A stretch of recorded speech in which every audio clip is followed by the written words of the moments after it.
Well, good afternoon, everybody.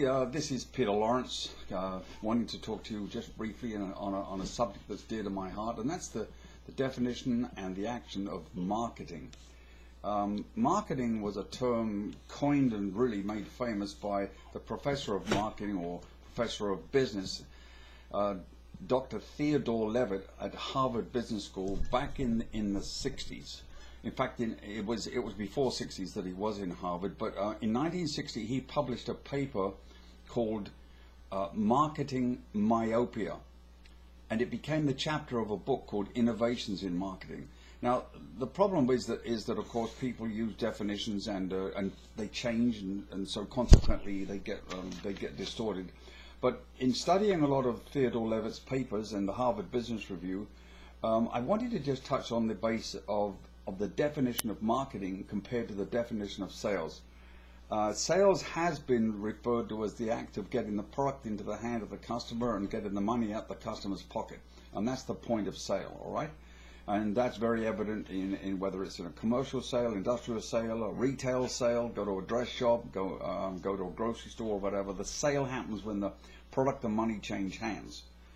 Now, what is that different from marketing? Well, marketing is the whole attitude of the company in adjusting the product, the service, and the support towards dealing in the marketplace. Now, dealing with the customer. Now, I'm going to hold this up, and I do hope you can see it. Oh, there we go. Now, by definition, let me turn it a little. Theodore Levitt wrote this paper in 1960, Marketing Myopia. Here's the customer, okay? Here's the customer.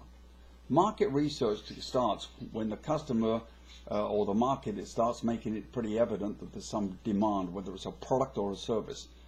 The design then starts when the company has realized that there's an opportunity here, the design of the product or the service, and then the manufacturing or the packaging, not the packaging, and the manufacturing and the productivity starts to take place.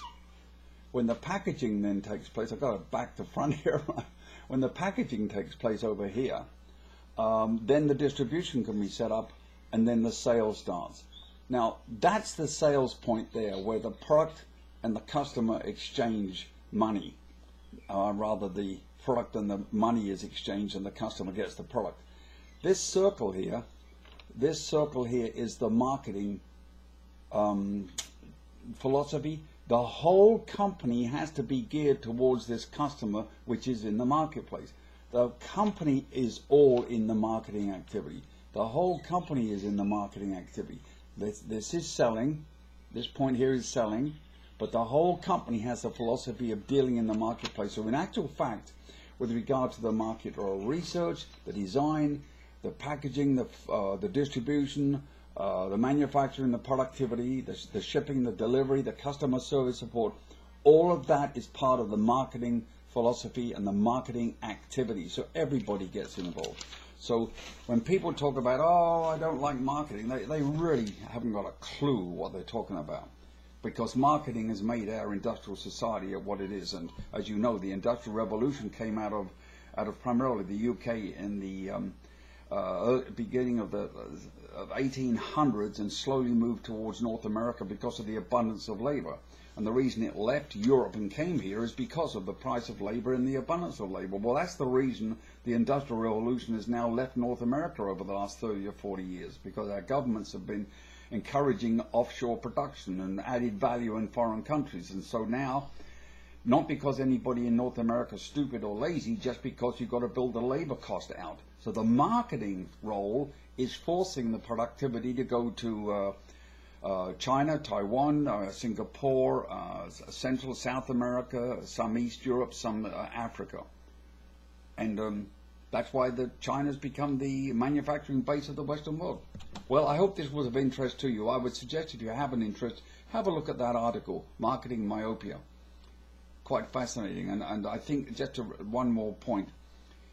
He said people have to define what business they're in. And what happened with the railroads in the early 1900s is they thought they were in the railroad business. What they were in was the transportation business.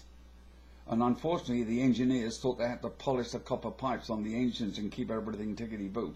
In actual fact, they should have taken over the expansion of the railroad, which was the taxi services, the jitneys, the shuttle buses, and also moved towards the airline industry. So the railroad business, which made an incredible amount of money in expansion, actually missed the boat because they were having marketing of a short-sighted view of the business.